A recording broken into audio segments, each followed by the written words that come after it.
my thinking is it's not just having the discussion on whether or not someone is homosexual or whether or not someone's heterosexual. The actual question for me is, what is the purpose of marriage? This is the whole focus. And when we think about marriage, when you think about marriage, what do you think is the purpose of marriage? When you think of marriage, like it's a union, right? But what else? It's To procreate. to procreate. So we're creating something, we're procreating. That means we're creating something with a pro, Right. as a pro at it. So my question is, in a homosexual marriage, what is being procreated? I would only say, I definitely agree with that, but I would say, how about a barren woman? A woman who's put on this earth who's barren, is she not allowed to then get married? Because technically she can't procreate, she can't create.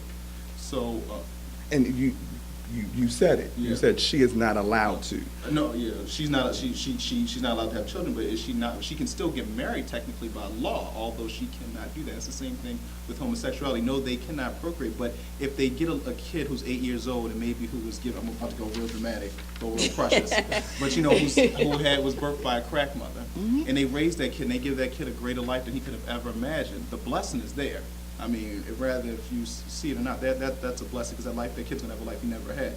So it's so difficult, and I think Sister said it best when she said you gotta take the emotion out of it, but I would just say the same way of a barren woman. She's still, by the law of the land, she can still get married. She technically can't procreate, but she can adopt and have kids. Yeah, but hers wasn't that of a choice. Gay women get together, they choose each other. If you believe it's a choice. What if I'm straight and I choose not to have children? True, that is also a choice, but my point was this, that that the barren woman didn't choose not to have a child. Like, that's what I would have to say her plight in life. She has to suffer that. But the thing that gets me about procreation, and I'm gonna get into the legal stuff about this, when you get two same-sex parents, there are no laws there made for that. Like the question, what is it, 7? 6? 7, we haven't even gotten it. It's a bigger overall thing. Now we have to start making laws about homosexual parents. There are no laws set there. This is a bigger thing. And that's the crux. We have to change. And we don't like to change. We have to think and we have to change. The idea was post-Civil War, Lincoln just came out. What do you mean blacks are going to coexist with whites? Well, how's that even going to work? That means we have to stop being lazy and put our minds to some power and think and change. Wait, Are we really hold on about one to compare second. slavery to I'm not comparing the two. My homosexuality? idea is that's that good. there's a Are we really change. about to go No, there? that is a Change. discussion. This Hold is one not a second. point you want to push. But hold on one second. Hold on one second. Hold on one second. But that's good. But I want to get back, because you moved away Yeah, so- from the continuum of my question, Right. which is, think about it. No one has yet to help me understand. I hear what you made another analogy, but what is the procreation coming out of gay marriage? I think biologically nothing. However, Right. there's other fruits that can be gained from that person. But I also want to say too, as we struggle in Christianity to approach this, the law and the issue of question 6 is the same. Because the issue is that our forefathers tied every right and benefit to the word marriage. But if you think about it, when you get married, the only place that you intersect with a church or your faith is with that certificate. And your ceremony is dependent upon whatever religion you're espoused to. So I think as much as we're having this conversation about procreation, the real issue for me when it comes to the law is that you need to look at that word marriage, and you have to put that brain power you talked in, and you have to separate that from actual law, because we did open up a quagmire.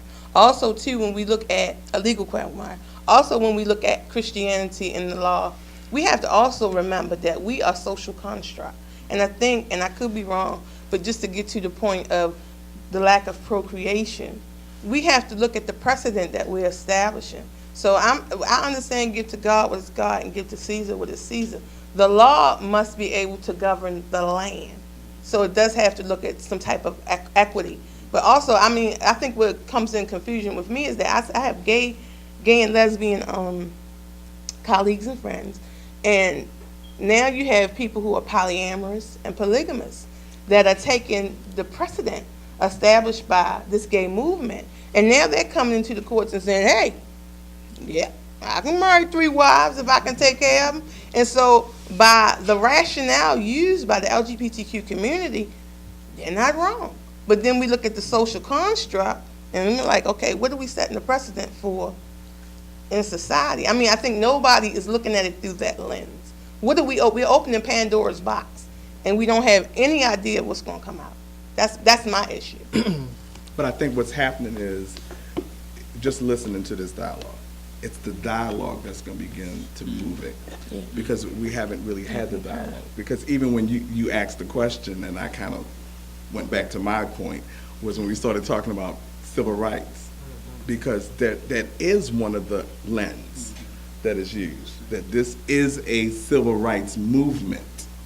And people argue, how could you put it in the same category Right. as a civil right? That's insulting Right. to put it in the same category as civil rights. So that is another lens that is utilized. So that if we want to really, really have this discourse, we have to talk about all of the different lenses that are being utilized. There's the emotionalism. We come through the lens of, this is what I want, this is what I feel, this is what I should do. We have the whole lens of, I have the right to do whatever I want to do. This nihilism, this is my world, I can do it. And then we have the law, we have religion. So there's a lot of different lenses for us to kind of have this discussion. But think about it, let's kind of, as we close it in, if we're going to have this discussion even with our young people. Like I said, when I was in that line to vote, they told me that's what brought them out, was the same-sex marriage and the gambling is what brought them out to vote. And not because, and everyone that was there wasn't that because they were themselves gay or they said, they're not going to tell us what we can or cannot do. So the question becomes now, is this about what's right or wrong, or is it about you not going to tell me what to do? And so that's another part of the discussion that we want to have at a later date.